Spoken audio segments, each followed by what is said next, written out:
You're listening to Lunaverse Chronicles, where fated bonds are forged and broken. The scent of iron, pine, and raw power was so thick in the air Lyra could almost taste it on her tongue, a metallic tang that set her every nerve on edge. It was the scent of the Alpha King, Zorran, and it permeated every stone of the obsidian fortress, a constant, oppressive reminder of the monster she had been sent to slay. She knelt on the cold, polished floor of the throne room, head bowed in a perfect display of submission. Her silver-white ponytail fell over one shoulder, a stark contrast against the dark fabric of her gear. Around her, the court of the Blood Moon Pack watched with a mixture of curiosity and disdain. She was an Omega, a rare, prized commodity, and her presence here was a gift, or so they believed. "Rise, little Omega." The voice was a low rumble, like distant thunder, and it vibrated through the very marrow of her bones. Lyra lifted her head, her gaze finding the source. King Zorran sat upon a throne carved from a single piece of jet-black rock, his large frame seeming to absorb the torchlight around him. His thick black hair was tousled, as if he'd been running his hands through it, and his eyes, a piercing, stormy gray she refused to acknowledge, swept over her with detached interest. He wore a dark crimson tunic that emphasized the breadth of his shoulders, and the simple silver ring on his finger seemed to weigh more than any crown. "My king," Lyra said, her voice a soft, carefully modulated whisper. It was the voice she had practiced, one of vulnerability and awe. "I am Lyra. I have been sent from the Silverwood Pack as a token of our renewed loyalty." It was a lie woven from silk and poison. The Silverwood Pack was broken, its lands annexed by Zorran's relentless expansion. They had not sent her as a token. They had sent her as a weapon. Her designation as an Omega was the perfect camouflage, masking the lethal killer trained from childhood. Her mission was simple: get close to the king, earn his trust, and slit his throat before his next rut, a time when he would be at his most volatile and vulnerable. Zorran leaned forward, his elbows on his knees, and the movement was pure predatory grace. The air shifted, and his scent washed over her again, stronger now. It wasn't just pine and iron. There was something darker, wilder beneath it, like a coming storm. "Renewed loyalty," he repeated, a cynical smirk twisting his lips. A curious phrase for a pack I crushed beneath my boot heel not a moon ago. "Tell me, Lyra of Silverwood, do you truly come here of your own free will, or are you merely a pretty packaged insult?" The directness of the question was a test. She met his gaze, letting a flicker of defiance show, just enough to be believable for an Omega with spirit, not enough to be a threat. "I come because my Alpha commanded it. My will is irrelevant, but I am no insult, my king. I am what I am." A low growl echoed from one of the guards flanking the throne. Zorran merely watched her, his head tilted. The silence stretched, thick and heavy. He was dissecting her with that gaze, peeling back the layers of her deception. She forced her heart to beat steadily, her breathing to remain even. An Omega would be nervous. An Omega would be overwhelmed. She was, but not for the reasons he believed. Irrelevant, is it? He finally stood, unfolding his height until he loomed over her even from a distance. He descended the dais steps, his boots making no sound on the stone. He moved like shadow given form. The court held its breath as he stopped mere inches from her. His proximity was an assault. His scent was everywhere, filling her lungs, making her head feel light. It was confusing. It should have repulsed her. It should have terrified her. And it did. But beneath the fear, a traitorous, primal part of her mind whispered one word: safe. She shoved the feeling down, burying it deep. Zorran reached out, and she flinched before she could stop herself. His smirk widened. He didn't touch her. Instead, his fingers hovered near the pulse hammering in her throat. "Your heart races, little Omega. Are you afraid of me?" "Any sane person would be, Your Majesty," she answered, her voice barely a breath. He chuckled, a dark, rich sound. "True, but you are not just any person, are you?" He finally dropped his hand. "You will stay. You will serve in my personal household. You will be under the watchful eye of my beta, Valerius. Step out of line, and your renewed loyalty will be repaid in blood. Do you understand?" Personal household. It was more than she had hoped for. It was the perfect access. So why did it feel like a trap? "I understand," she whispered, bowing her head again. Good. He turned his back on her, a dismissal and a show of utter dominance. He did not see her as a threat. He saw her as a possession. Valerius, see her to her quarters. They are to be in the West Wing, close to mine. The beta, a severe-looking man with a scar across his brow, stepped forward and gave a curt nod. As you command, my king. As Lyra was led away, she risked one last glance over her shoulder. Zorran had returned to his throne, but his stormy gaze was fixed on her retreating form. There was no lust in his eyes, no simple Omega-driven desire. There was something far more dangerous, intense, unnerving curiosity. That night, in the small, stone-walled room they had given her, a room that was far too close to the lion's den, Lyra unpacked her few belongings. Hidden within a false bottom in her travel bag was a slender, wickedly sharp dagger, its blade coated with a neurotoxin that would stop a heart in seconds. She ran her fingers over the cool metal, the touch grounding her.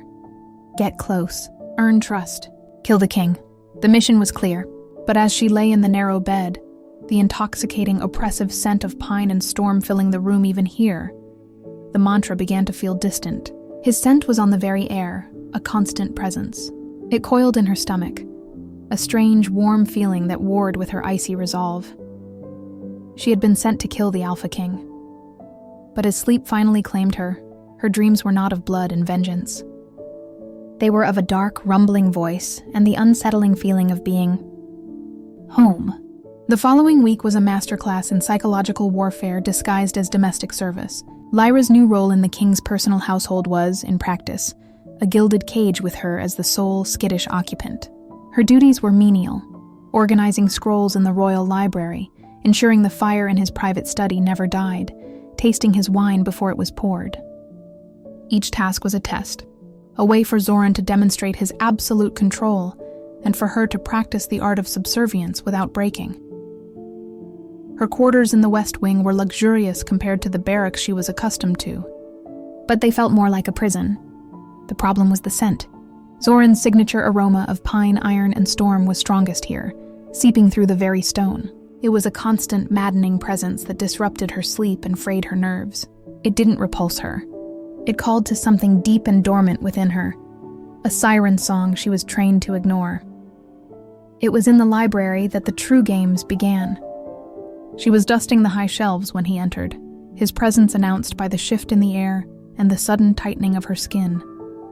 She didn't turn, focusing on the leather-bound spines of Histories of Conquest. Do you read, little Omega? Zorran's voice echoed in the quiet space. Lyra carefully descended the ladder, turning to face him but keeping her gaze lowered. Enough to perform my duties, Your Majesty. He moved to a large oak desk, littered with maps and troop movements. He picked up a scroll, his fingers, adorned with that heavy silver ring, tracing the lines of a border. A practical skill. My spies tell me the Silverwood Pack values practicality above all else. They train even their Omegas in basic combat, do they not? Her blood ran cold. It was a probing question, veiled as casual conversation. Self-preservation is a necessity for all in a weak pack, my king. We are taught to wield a dagger, not to read philosophy. It was a half-truth, delivered perfectly. She had been taught to wield a dagger, among many other more creative instruments of death. Zorran's lips quirked. He walked around the desk, leaning against its edge, his powerful frame blocking her view of the door. A dagger. How quaint. He watched her, his head tilted. You are unlike other Omegas who have been offered to me. They simper. They preen. They try to appeal to the beast they think resides in every alpha. He gestured vaguely at her. You simply stand there, as if you're waiting for something. I am waiting for my king to dismiss me, she said, her voice flat. A low chuckle escaped him. No, you're not. You're assessing the room. You noted the 2 exits the moment you walked in. You've positioned yourself with your back to a solid wall. Your weight is balanced on the balls of your feet, not your heels. You are always ready, Lyra of Silverwood. For what, I wonder? Every muscle in her body locked. He was far more observant than she had given him credit for. She had underestimated him, a fatal mistake for an assassin. She forced herself to relax her stance, letting her shoulders slump slightly. Old habits. from a pack that could not afford to be complacent. "Forgive me if it displeases you." "Displeases me?" He pushed off the desk and took a step toward her. Then another. "On the contrary, it fascinates me. It makes me question the narrative of the broken Silverwood pup, sent to placate the big, bad wolf." He was close now, close enough that his scent was the only thing she could breathe. That strange, warm feeling ignited in her core again. A flutter of panic that had nothing to do with fear of discovery and everything to do with his proximity. Her instincts were screaming two contradictory things: threat and mate. She silenced them both. "I am what I appear to be, my king."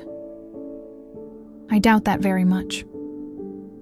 His gaze swept over her, from her silver white hair, now loosely braided over her shoulder, to the simple gray dress she'd been given.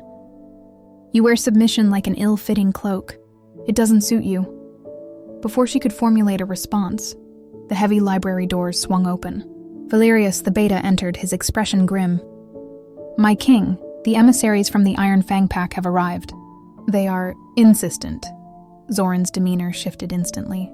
The casual curiosity vanished, replaced by the hard, impenetrable mask of the Alpha King. The air crackled with a new, more aggressive form of his power. Insistent is a polite word for arrogant. "Let them wait in the receiving hall. I will see them when I am ready. They speak of borders, my king, of your expanding territory. They speak with their alpha's voice, and their alpha is a fool who believes his own bluster," Zorran said, his voice dropping to a dangerous growl. The sound vibrated through Lyra, a primal frequency that made her want to both bare her throat and stand beside him. The conflict was dizzying. His attention snapped back to her, as if he'd forgotten she was there. The intensity in his gaze was startling. "You, come with me." It was not a request. Without waiting for a reply, he strode from the library. Lyra had no choice but to follow, falling into step behind him and Valerius. Her mind raced. Why would he bring an Omega to a tense political meeting? Was it another test?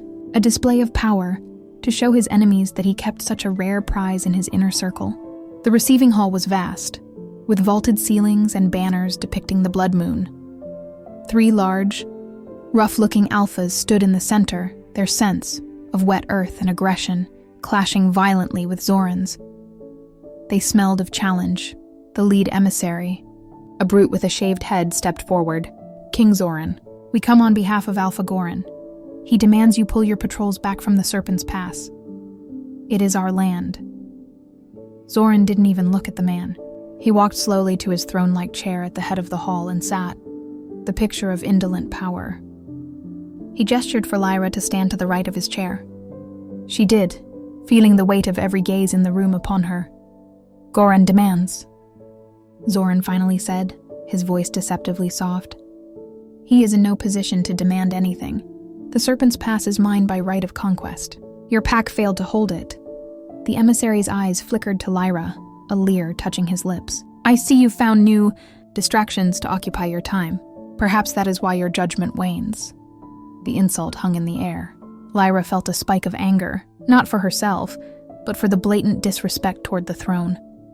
It was an irrational, infuriating response. Zorran's expression did not change, but the temperature in the room seemed to drop 10 degrees.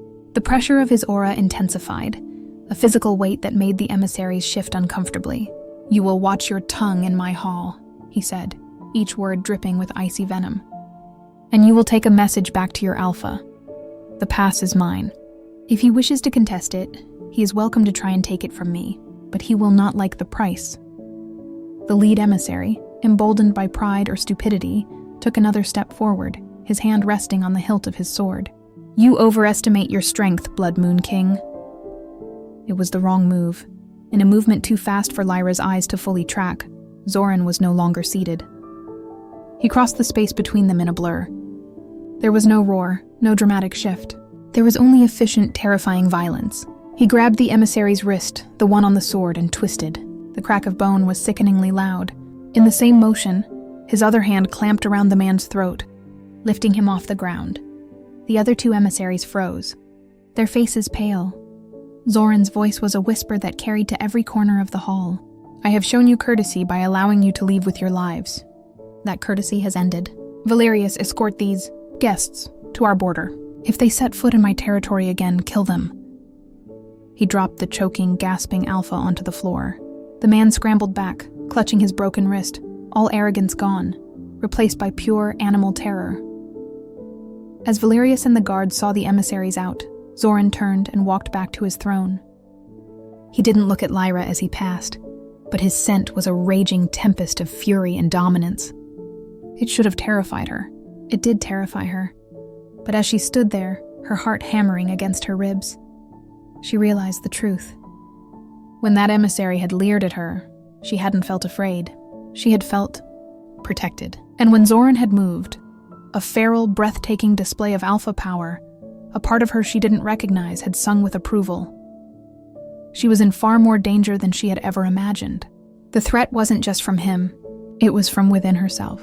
The foundation of her mission was cracking, and she didn't know how to stop it. The incident with the emissaries changed the atmosphere in the fortress. A grim tension settled over the stone corridors, the anticipation of the war that now felt inevitable. For Lyra, it changed nothing and everything. Her mission remained the same, but the enemy was no longer a two-dimensional monster. He was a king who defended his territory with brutal efficiency, a ruler whose power was as intellectual as it was physical, and whose scent now haunted her waking hours. She found herself studying him, not just as a target, but as a puzzle. He was rarely still, always working, always planning.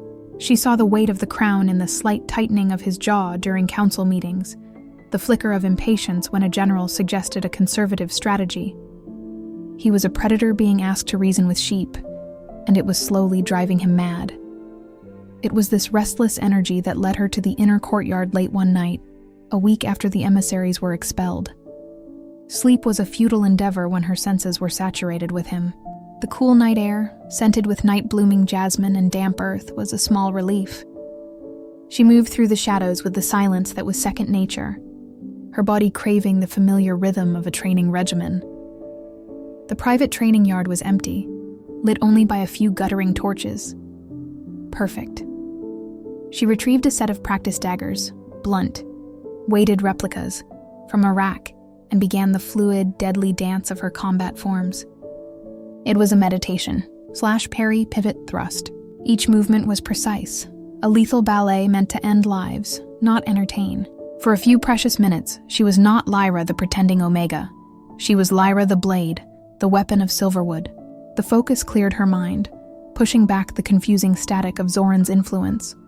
She was so immersed in the exercise, a complex disarming maneuver practiced on an imaginary opponent, that she failed to sense his approach until it was too late. I knew it. The voice, low and laced with a dark, triumphant certainty, cut through the night. Lyra froze, the practice dagger held mid-thrust. Zorran stood at the edge of the torchlight, leaning against the archway. He was out of his formal tunic, dressed in a simple dark shirt and trousers, as if he too had been seeking solace from the confines of his role. His black hair was more disheveled than usual, and his presence seemed to suck the air from the space between them. Her heart plummeted into her stomach. Caught. The game was over. Her hand tightened on the hilt of the practice blade. It was blunt, but in her hands it could still be a weapon. She could rush him, go for the eyes, the throat. That is not the form of someone taught basic self-preservation, he continued, pushing off the archway and walking toward her with a slow, deliberate pace. His stormy gaze was fixed on her, seeing everything. That is the form of a master, a killer. He stopped a few feet away, his scent, pine, iron, and a new sharp edge of excitement, wrapping around her. Who are you? This was the moment. The point of no return. She could deny it, but the evidence was in the fluid grace of her halted stance. She could attack, but she was surrounded by his fortress, his guards. Her mind, usually so clear, scrambled for a foothold. I am what I have always been, she said, her voice harder now, stripped of the false subservience. A daughter of Silverwood. A daughter sent to do a son's work? He mused, circling her. He was analyzing her posture, the way she held the dagger, just as he had in the library. An Omega assassin. It's brilliant, really. Who would suspect the most submissive designation to harbor the deadliest intent?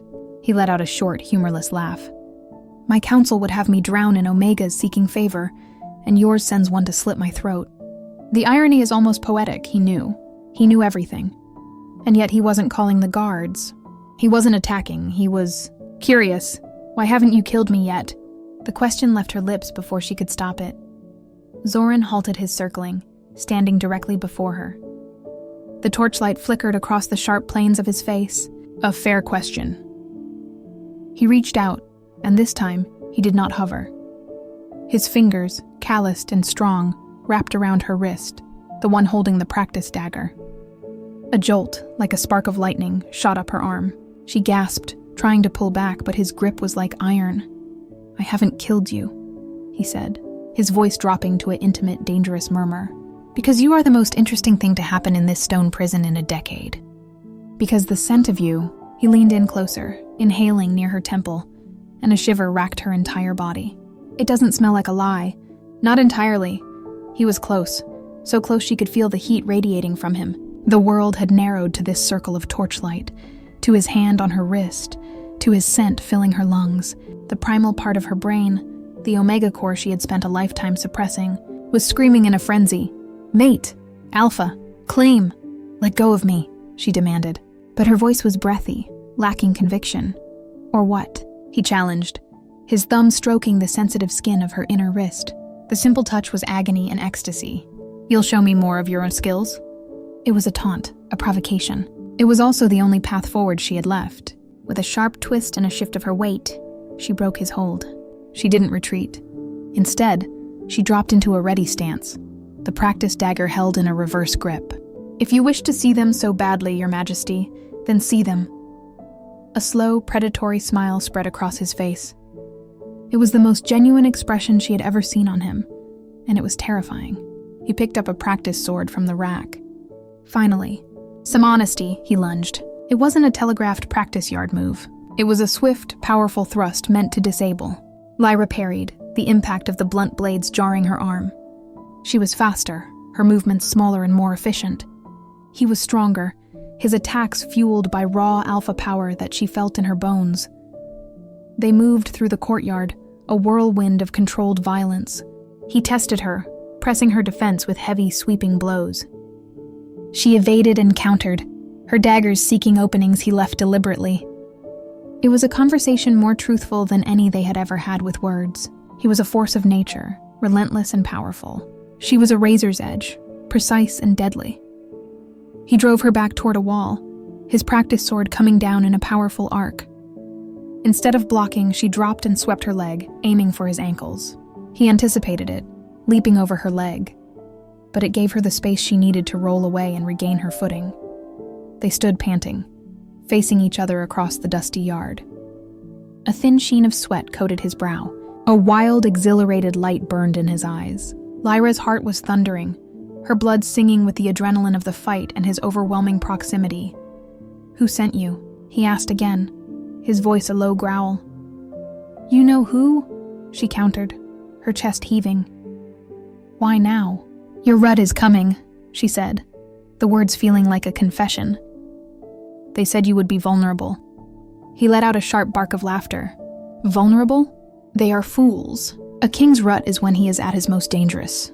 It doesn't make him weak. It makes him feral. He took a step toward her, his scent spiking with a wild, possessive heat that made her knees feel weak. It makes him claim what is his. The implication hung between them, heavy and undeniable. The air crackled, thick with unsaid things, and a primal recognition that went deeper than their roles as killer and king. Zorran dropped the practice sword. It clattered on the stone. He looked at her, his gaze searing into her soul. The game has changed, little assassin. You are not a prisoner. You are my guest, but try to fulfill your mission, and I will show you just how vulnerable I can be. He turned and walked away, leaving her standing alone in the torchlight, her body thrumming with the aftermath of their clash and the terrifying, thrilling knowledge that the hunt had just become infinitely more complex. He knew she was there to kill him, and he was keeping her anyway. The question was no longer if she could do it, but if, when the time came, she would even want to. The honesty of the training yard should have been a liberation. Instead, it forged a new, more intricate cage. Zorran's knowledge of her true purpose hung between them like a shroud. suffocating the pretense but giving birth to a far more dangerous dynamic. He no longer treated her with detached curiosity or the condescending regard of an alpha for an omega. Now, he engaged her with the sharp, focused attention of a strategist observing a worthy opponent. Her duties became a twisted form of companionship. She was still made to taste his wine, but now he would watch her, his gaze intense, and ask, "Would you have used poison? A fast-acting one in the vintage or something slower, accumulated in the daily fare?" She would organize his war maps, and he would point to a strategic chokehold. An assassin might use this pass for infiltration. How would you secure it against your own kind? It was maddening. He was dissecting her, learning the contours of her mind, and in doing so, forcing her to see the world through his eyes. She saw the constant threats pressing in on his borders, the ambitious underlings, the fragile alliances.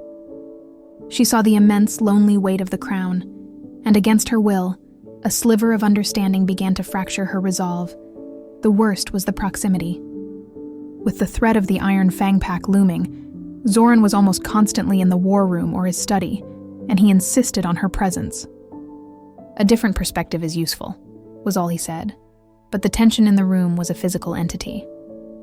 He would stand over a map, the scent of him, pine and storm and pure, untamed alpha, clouding her senses, making it difficult to think, to remember why she was supposed to hate him. One evening, a few days after their spar, the tension snapped. She was leaving the study after a long, silent hours of him reviewing scout reports and her pretending to mend a torn banner. The corridor outside was dark and empty, lit by a single flickering sconce. She had just closed the heavy oak door when a hand shot out, grabbing her upper arm and spinning her around. She reacted on instinct, her body coiling to strike, but he was faster. He maneuvered her, pinning her back against the cold stone wall, his body caging her in. One hand still held her arm, not painfully, but with an unbreakable firmness. The other was planted on the wall by her head, his forearm brushing against strands of her silver-white braid. "What are you playing at, Lyra?" His voice was a low, rough growl, his face inches from hers. His scent was overwhelming, a heady, aggressive musk that spoke of frustration and a barely leashed hunger. It was different than before, sharper, more potent, the first, undeniable whispers of his approaching rut. Her heart hammered against her ribs, a frantic bird trapped in a cage. Fear and something else, something hot and traitorous, warred within her. "I am playing the part you assigned me," she bit out, turning her face away from the intensity of his gaze. "Your guest. Don't," he snarled, his breath hot against her cheek. "Don't play word games with me now. You sit in my study. You listen to my counsels. You look at me with those eyes that see everything, and you give me nothing. No reaction, no fear, no anger, nothing." He leaned closer, his body heat searing through the thin fabric of her gray dress. "It's driving me insane." "That sounds like a personal problem, Your Majesty," she said, her voice trembling despite her best efforts. Her body was betraying her, a slow, warm ache spreading through her core. The primal part of her was not afraid. It was preening under the focused attention of such a powerful alpha. He made a sound of pure frustration. "Is this all part of the plan? To unbalance me? Because it's working." His grip on her arm tightened slightly. "Your scent, it's changed. It's not just silver and frost anymore. It's complicated. It calls to me, and I find I do not like being called." His confession was a weapon, striking a devastating blow to her composure. He could smell it. He could smell the conflict within her, the unwanted attraction that was beginning to bloom like a poisonous flower. The fated mate bond, that cursed mythical tether, was not just a one-way pull. He was feeling it too, and he was fighting it just as hard as she was. "Let me go," she whispered, the command lacking any force. "Why?" he challenged, his nose skimming the line of her jaw. She shuddered violently. "So you can go back to your room and plot my death? So you can pretend this thing between us doesn't exist? There is nothing between us," she insisted, her eyes squeezing shut. "There is a mission, and a target, that is all. Liar."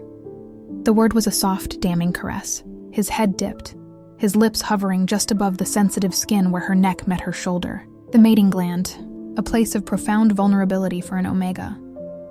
Her entire body went rigid, a wave of pure, undiluted panic and desire swamping her senses. This was it. This was the point of no return. "Your heart is pounding," he murmured against her skin, his voice thick with a dark, possessive pleasure. "Your scent is intoxicating. Is this the vulnerability my rut is supposed to bring? This agony of wanting what I am supposed to destroy?" He didn't bite her. He didn't claim her. He simply stayed there, for one endless, breathless moment, his body pressed against hers, his scent branding her, his presence a claim in itself. Then, with a ragged exhale that sounded like it was torn from his chest, he pushed away from the wall. The sudden absence of his heat felt like a physical wound. Lyra slumped against the stone, her legs trembling, her breathing coming in ragged gasps. She wrapped her arms around herself, feeling exposed and raw.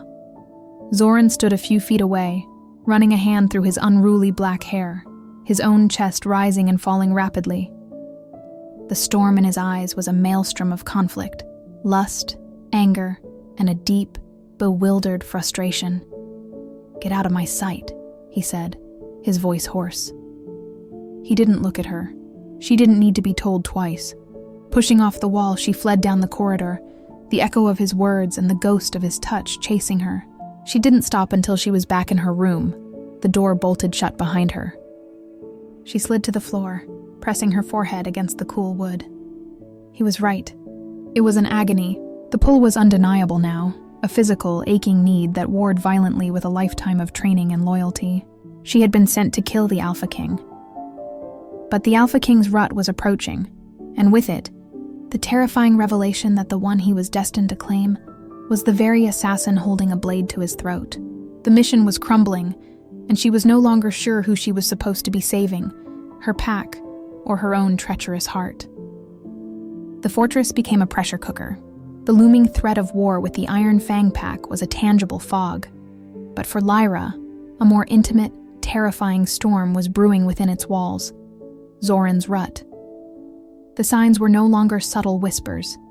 They were a deafening roar. His scent deepened, becoming a thick, intoxicating haze of pine, smoked iron, and raw, untamed power that clung to the tapestries and filled every breath she took. A low, constant growl seemed to vibrate in his chest, and his temper, always sharp, became a live wire. He avoided her. Or perhaps he was sequestering himself. Their charged encounters in the study ceased. He took his meals alone. The few times she saw him, striding through the halls with Valerius, his face was a mask of strained control, his knuckles white where he clenched his fists. The air around him crackled with a dangerous, volatile energy that made even his most loyal betas give him a wide berth. It was this energy that heralded the crisis. Lyra was returning from the kitchens, a pointless errand to keep her hands busy, when she heard the commotion from a side corridor, shouts, the clatter of armor, and a roar of pure, unadulterated fury that was entirely Zorran's. Her body moved before her mind could command it. She ran, her assassin's silence allowing her to reach the scene unseen. What she saw froze the blood in her veins. Zorran was on his knees, one hand braced against the stone wall, the other clutching his head. His big body was coiled tight, trembling with the effort to contain whatever was raging inside him. Two of the royal guards, alphas themselves, had their hands on him, trying to restrain him, to force him to his feet. "My king, you must return to your chambers," one of them grunted, straining against Zorran's raw strength. "The healers have a draft," the other began. Zorran threw his head back and roared again, a sound of such profound, soul-deep agony that it tore at something in Lyra's chest. It wasn't just the pain of the rut. It was the fury of a dominant alpha being manhandled by his subordinates, the utter loss of control. He flung out an arm, sending one of the guards stumbling back. The other drew a short sword, not to attack, but to use the flat of the blade to subdue him. "Do not touch him." The command ripped from Lyra's throat, sharp and absolute. She stepped out of the shadows, placing herself between the guard with the sword and Zorran's kneeling form. Her heart was a wild drum against her ribs, but her voice was steady. The guard stared at her, stunned. "Step aside, Omega!"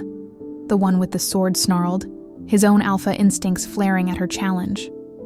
"This is beyond you. He is not in his right mind. And you pointing a blade at your king is?" She shot back, not moving an inch. She could feel the heat radiating from Zorran behind her, his ragged breaths washing over her back. His scent was a physical blow, a desperate, possessive call that resonated in the very core of her being. The bond, that cursed tether, was pulling taut, screaming at her to protect, to comfort, to claim. The guard took a threatening step forward. "I said move." Lyra didn't think. Training took over. As he reached for her, she moved, a blur of motion. She caught his wrist, twisted, and used his own momentum to slam him into the opposite wall. The sword clattered to the floor. She kicked it away, then turned to face the other guard, her body positioned as a shield in front of Zorran.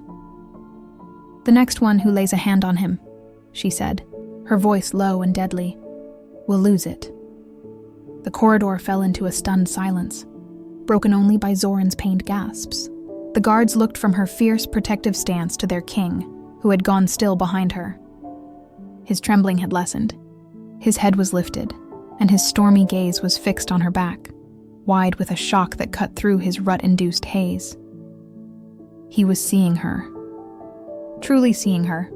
Not the pretending Omega, not the intriguing assassin, but the woman standing against his own men to defend him in his most vulnerable moment. A low, guttural sound rumbled from his chest, but it wasn't a roar of pain this time. It was a possessive, approving growl. The sound vibrated through her, a primal acknowledgement that shattered the last of her professional detachment. Valerius arrived then, his face grim. He took in the scene in an instant. The subdued guards, Lyra standing protectively over a kneeling Zorran, the charged, intimate energy that crackled between them. His eyes met Lyra's, and for the first time, she saw something in them other than suspicion, a dawning, weary understanding. "Stand down," Valerius commanded the guards, his voice leaving no room for argument. He then looked at Zorran. "My king, can you walk?" Zorran's eyes never left Lyra. He gave a short, sharp nod. Using the wall for support, he pushed himself to his feet. He swayed, and instinctively Lyra's hand shot out, gripping his arm to steady him. The contact was like a brand. Heat flared where her skin met his, and a fresh wave of his scent, now laced with something akin to relief, washed over her. He didn't shake her off. He leaned into her touch, his larger hand covering hers for a brief, searing moment. "Lyra," he breathed, her name a ragged prayer on his lips. It was the final crack in her foundation. In that moment, she wasn't an assassin. She wasn't a weapon of Silverwood. She was an Omega, and her alpha was in pain. The mission, her pack, her purpose, it all crumbled to dust in the face of that single, undeniable truth. She helped Valerius guide him back toward his chambers, the two guards following at a wary distance. With every step, the bond settled deeper into her soul, a terrifying and beautiful inevitability. She had been sent to kill the Alpha King. But tonight, she had saved him. And in doing so, she had doomed herself. The world narrowed to the stone corridor leading to the king's chambers. Zorran's weight was a heavy, burning brand against her side. His arms slung over her shoulders, his fingers digging into her arm as if she were the only solid thing in a spinning universe. Valerius walked ahead, clearing their path with a grim efficiency, his presence a silent acknowledgement of the shift that had just occurred. The guards had seen it. The beta had seen it. There was no hiding now. They reached the heavy oak doors of Zorran's private suite. Valerius opened them, his gaze meeting Lyra's for a fleeting second. A look that held a warning, a question, and a strange resignation. "He cannot be left alone," was all he said before stepping back, leaving her on the threshold. The door clicked shut, sealing them in. The room was vast, dominated by a massive canopied bed and a dying fire in a great hearth. But Lyra registered none of it. The only reality was the man leaning against her, his breath hot and ragged against her temple, his scent a frenzied, intoxicating storm that demanded submission, promised ecstasy, and threatened to unravel her completely. Lyra. Her name was a groan, torn from the depths of his being. He pushed away from her, stumbling toward the center of the room before turning to face her. In the dim light, he was a vision of primal torment. His dark tunic was torn at the collar, his thick black hair plastered to his damp forehead. A fine tremor ran through his powerful frame, and the look in his eyes was pure, undiluted hunger, a feral need that had stripped away the king and left only the alpha. "You should go," he gritted out, every muscle corded with the effort to hold himself back. Now, while I still have a shred of control, this was her chance. The logical part of her mind, the assassin's cold core, screamed for her to flee, to run from this room, from this fortress, from the terrifying truth coiling in her gut. But her feet were rooted to the floor. The bond, now fully awakened by his heightened state and her own protective instincts, was a physical chain pulling her toward him. "I can't," she whispered, the admission tasting like both surrender and liberation. That was all it took. The last thread of his control snapped. He crossed the room in 2 long strides, his hands coming up to frame her face. His touch was not gentle. It was possessive, desperate. "What have you done to me?"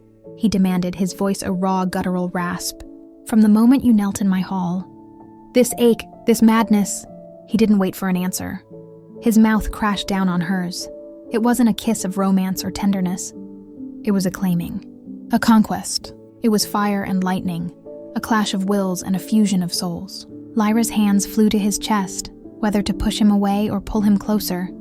She didn't know. A moan was torn from her throat, swallowed by his desperate hunger. Her world dissolved into sensation. The hard, hot planes of his body against hers.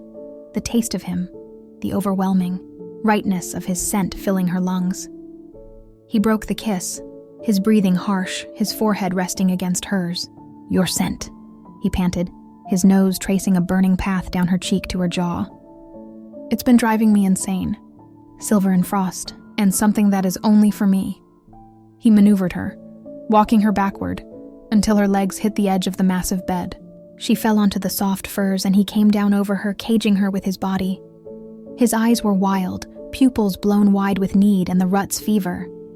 "Tell me to stop," he challenged, his lips hovering over hers again. His hand slid from her face, down the column of her throat, his thumb stroking the frantic pulse there. "Tell me you don't feel this. Tell me it's a lie." She couldn't. The words wouldn't come. All she could do was look up at him, her own need reflected in her eyes, her body arching instinctively into his. The last of her resistance melted away, burned up in the inferno of their connection. A low, triumphant growl rumbled in his chest. He buried his face in the curve of her neck, his breath hot against her sensitive skin. He inhaled deeply, as if memorizing her essence. Then his lips found the spot, the tender, swollen flesh of her mating gland. "Mine," he growled, the word a vow, a prayer, a destiny fulfilled, and he bit down. The pain was sharp, bright, and instantaneous, a searing brand that made her cry out. But it was gone in a flash, replaced by a wave of pleasure so profound, so absolute. It stole the very breath from her lungs. It was as if a missing piece of her soul had suddenly slotted into place. The world, which had been off-kilter since the day she arrived, suddenly righted itself. A golden warmth flooded her veins, a sense of peace and belonging so intense it brought tears to her eyes. Through the hazy, blissful connection, she felt his shock. His entire body went rigid above hers. The frantic, rut-driven energy that had consumed him seemed to recede, replaced by a stunned, crystalline clarity. He pulled back, lifting his head to look down at her.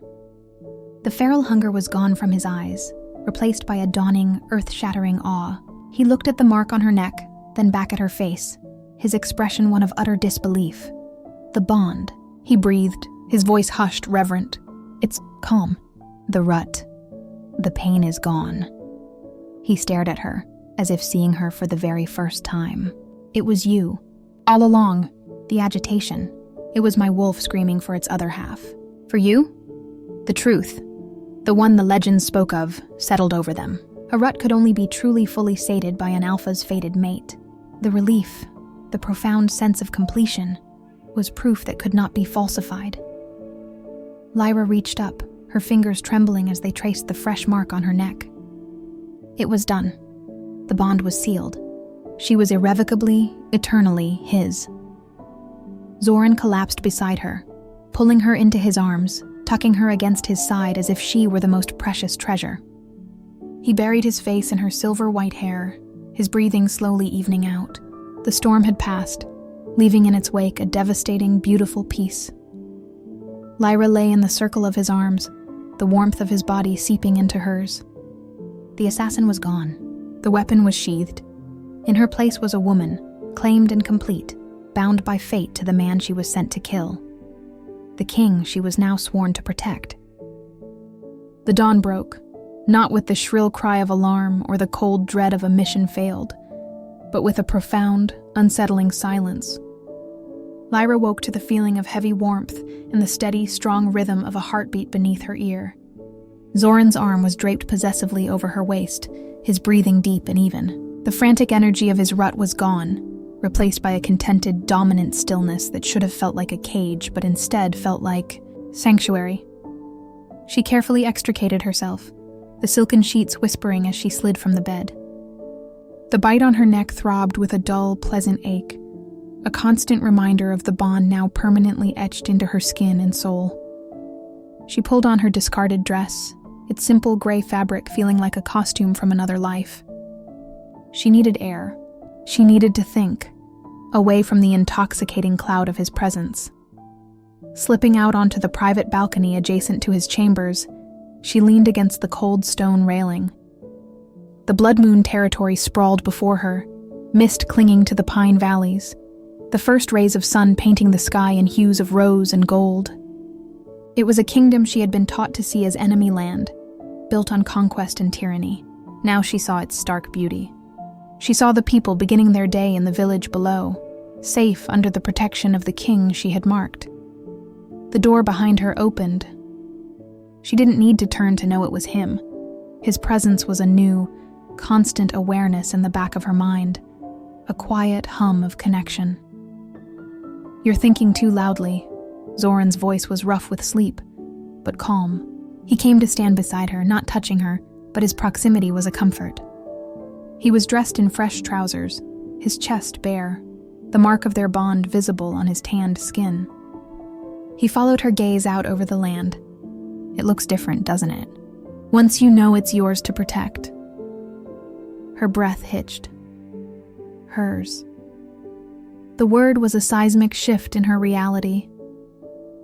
"They will come for me," she said softly, the words hanging in the chill morning air. "My pack. They sent me to kill you.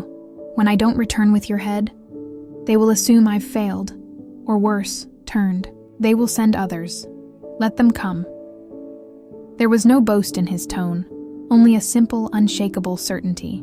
He finally turned to look at her, his stormy gaze clear and focused. "But you are not their weapon anymore, Lyra. You are my queen." Queen. The title landed not as a burden, but as a key, unlocking a purpose she had never dared to imagine. It wasn't about power. It was about partnership. It was about standing beside this formidable man and using her strength, not for destruction, but for preservation. "The council," she began, a flicker of the old uncertainty returning. "Your people. They will never accept an assassin from a conquered pack as their queen." A slow, cunning smile touched his lips. It was the expression of the king, the strategist. "You forget. You are no longer just Lyra of Silverwood. You are my fated mate, the one who calmed the king's rut. The bond is a truth that cannot be argued with, a legitimacy that surpasses bloodline or conquest." He reached out, his fingers gently brushing the mark on her neck, sending a shiver through her. "And besides, you've already faced down my guards for me. I'd say you've more than proven your loyalty." The memory of the previous night, her fierce, instinctual protectiveness, flooded back. She had chosen him. In that moment, she had chosen her alpha over her mission. Later that day in the Great Hall, the confrontation unfolded not with swords, but with words.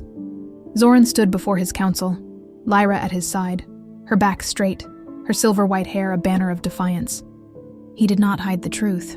He announced it, his voice ringing with absolute authority. "Lyra of Silverwood came to this fortress with a blade in her heart and a mission to end my life," he declared, his gaze sweeping over the stunned, hostile faces of his generals and advisors. But fate had a different design. She is my fated mate. The bond is sealed. The uproar was immediate. Cries of treachery and deception echoed off the stone walls. An older general, his face a mask of fury, stepped forward. My king, this is an outrage. She is a spy, a snake we have welcomed into our bosom. She must be executed. Lyra felt the collective gaze of the room, heavy with suspicion and hate. This was the battle she had feared, one her daggers were useless against. But Zorran stood firm. She had a dozen opportunities to strike, he countered, his voice cutting through the din. She did not. Last night, when my own guards saw me as a beast to be subdued, she stood as my shield. Her loyalty, tested in fire, is beyond question. He turned his gaze to her, and the look in his eyes was one of unwavering trust. She is my equal, my queen. Any who challenge this, challenge me. The silence that fell was heavier than the shouting. It was a silence of reckoning. They saw the mark on her neck. They saw the way their king looked at her, not with the lust of an alpha for an omega, but with the respect of a king for his consort. They saw the way she stood beside him, not behind him, her own strength a palpable force in the room. The general who had spoken first looked from Zorran's unyielding face to Lyra's calm, resolved one. He saw the truth. He bowed his head, a slow, reluctant gesture of acceptance. One by one, the others followed. It was not an end to the struggle, Lyra knew. There would be whispers, plots, and the ever-present threat from Silverwood. But it was a beginning. Weeks turned into a month. Lyra's life transformed. She traded her tactical gear for gowns of deep crimson and silver, the colors of the blood moon crown. She learned the intricacies of statecraft, her sharp mind proving as valuable in the council chamber as it had been on the training ground. She and Zorran were a force of nature together, his relentless power tempered by her cunning precision. The love that had been born from conflict and sealed by fate deepened into a quiet, unshakable trust. It was in the way he sought her counsel, the way his hand found the small of her back in a crowded room, the way he would wake in the night just to pull her closer. One evening, they stood again on their balcony, watching the moon, full and silver, rise over their kingdom. The title of the story that had brought her here felt like a relic from a past life. Zorran's arm was around her, his chin resting on her head. You were sent to kill the Alpha King, he murmured, the ghost of a smile in his voice. Lyra leaned back into his embrace, her hand covering the one he held at her waist. She looked out at the peaceful, moon-drenched land, at the fortress that was no longer her prison but her home, at the man who was no longer her target but her destiny. Until I found out I was his queen, she finished, her voice soft but sure. The mission was over. Her life had just begun. If you need more dramatic stories like this, make sure to subscribe to the channel. Your next Omegaverse love story is coming soon.